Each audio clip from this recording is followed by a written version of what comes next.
यूं तो विकलांगता हमारे समाज में अभिशाप मानी जाती है, लेकिन हिंदुस्तान की एक महिला एथलीट ने इस विकलांगता को शिकस्त देकर दुनिया में अपनी अलग पहचान बनाई है। राजस्थान की बेटी और हरियाणा की बहू फ्रांस में तिरंगा लहराने के लिए इतनी कड़ी मेहनत कर रही है कि दिल्ली को ही अपना घर बना चुकी है। आइए आपको मिलाते हैं आगामी जुलाई में विश्व चैंपियनशिप में भारत का नेतृत्व करने वाली महिला एथलीट दीपा मलिक से। ए हालात का रोना रोने वाले दो चार कदम चल तो सही, मगर जरा तबीयत से कि मंजिल खुद तेरे कदम चूमे। कैसे बुलंद हौसलों के आगे मंजिल खुद ब खुद आपके सामने आकर खड़ी हो जाती है। आइए सुनाते हैं एक ऐसी ही जीवंत कहानी दीपा मलिक की जुबानी।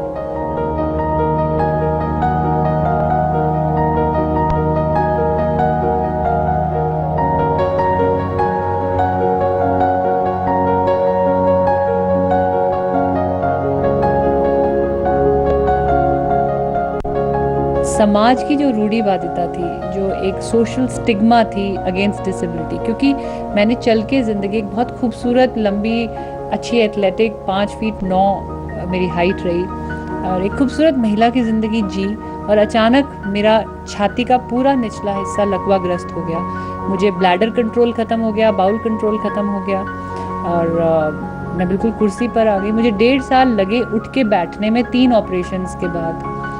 तो सिर्फ मात्र करवट लेना और डब्बे पे बिस्तर में बाथरूम करना भी एक लड़ाई थी।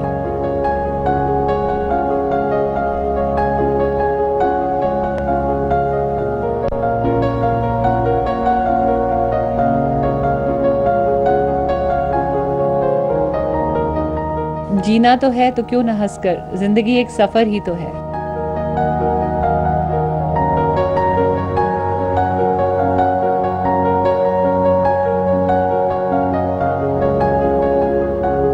निद्रा का सपना केवल एक मृग तृष्णा है, क्षण भर का चारु चंद्र फिर निशा केवल कृष्णा है। सपने देख जागृत अवस्था में, बना उन्हें आदर्श, कायम कर व्यवस्था में। अगर आप जिंदगी में कुछ कर गुजरने का सपना देखते हैं तो 42 वर्षीय दीपा मलिक की ये मुस्कुराहट आपकी उड़ान को नई दिशा दे सकती है।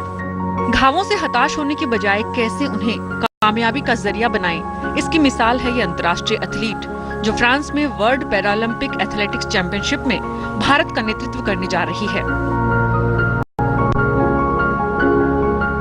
अभी तो ये लड़ाई है कि कम से कम हम लोग वर्ल्ड चैंपियनशिप खेल लें ताकि हमारा झंडा वहां लहराए। वैसे मैं करंट एशियन रिकॉर्ड होल्डर हूँ। बहुत सारी होप्स थी वर्ल्ड चैंपियनशिप से, लेकिन सब कुछ इतना देर हो चुकी है।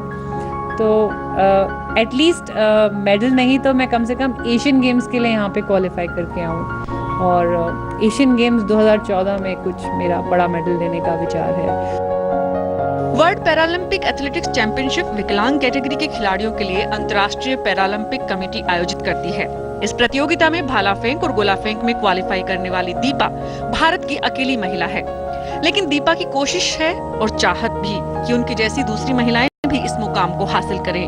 वहीं ये गुजारिश भी कि अगर ईश्वर ने उनके पैर छीन लिए तो इसका मतलब ये नहीं है कि उन्हें लाचार समझा जाए। क्योंकि मैं व्हीलचेयर पे थी, मुझे पेशेंट समझा जाता था, मेरी फिटनेस पे डाउट किया जाता था। तब जो मेरा आउटडोर्स का प्यार था, जो मेरी हॉबीज थी, मैंने उन्हें यूज किया।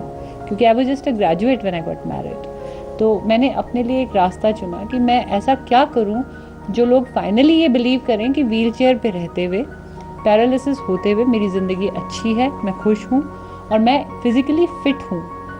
कुछ लोगों की आंखें कमज़ोर होती हैं, वो चश्मा लगा लेते हैं, उन्हें कोई अंधा नहीं कहता। मैं व्हीलचेयर पे हूँ तो मुझे बीमार क्यों कहते हैं। तो अस्पतालों में जाके एक्सरसाइज करने की बजाय मैंने अपना फोकस स्पोर्ट्स में शिफ्ट किया।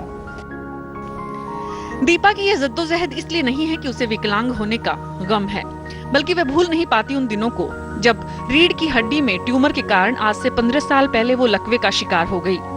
1999 से पहले 2 बेटियों की खूबसूरत माँ और कर्नल की जुनूनी पत्नी को लोग अचानक अपाहिज कहने लगे। 3 ऑपरेशन और 181 टांकों के बाद 1.5 साल तक जब बिस्तर पर रहने की डॉक्टरी सलाह पर परिवार ने ही आशंकाओं के सवाल छोड़े, तो दीपा ने तय किया कि भले ही कमर के नीचे का हिस्सा काम न करे, वो अपनी बेटियों की जिम्मेदारी बखूबी निभाएगी तो खुद को भी ऊंचाइयों के शिखर पर ले जाएगी। पहले लोग मुझे अपंग कहते थे, अब मुझे इंटरनेशनल एथलीट कहते हैं, और जैसे ही मुझे एथलीट या स्पोर्ट्स पर्सन या अर्जुन अवॉर्डी कहते हैं तो ऑटोमेटिकली जो व्हीलचेयर है या अपंगता है या वीकनेस है या बॉडी की डिसेबिलिटी है, वो सब वॉश आउट हो जाती है। कहीं ना कहीं मेरी जिम्मेदारी बन जाती है कि मैं टिकी रहूं, क्योंकि इस साल मेरा ट्यूमर का भी ट्रीटमेंट हुआ है, और जब मुझे ट्यूमर की दवाइयाँ चढ़ती हैं पूरा शरीर टूट जाता है, और मैं रिकवरी में भी चल रही हूँ। लेकिन कहीं ना कहीं मैं ये जिम्मेदारी महसूस करती हूँ कि वर्ल्ड चैंपियनशिप में मुझे जाना ज़रूरी है।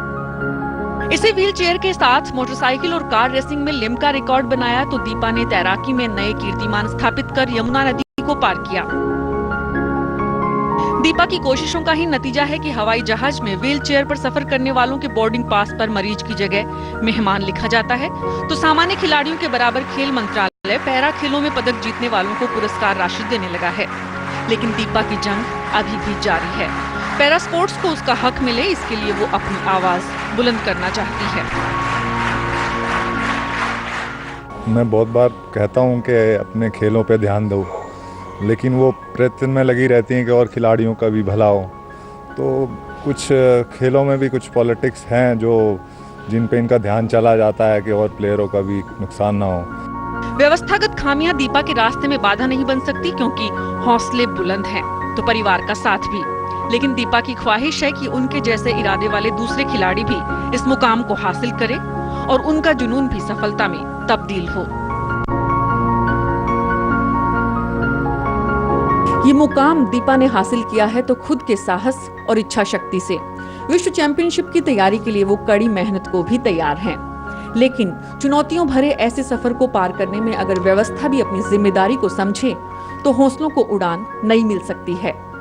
कैमरा पर्सन रविंद्र कुमार के साथ दिल्ली से मीना शर्मा, डीडी न्यूज।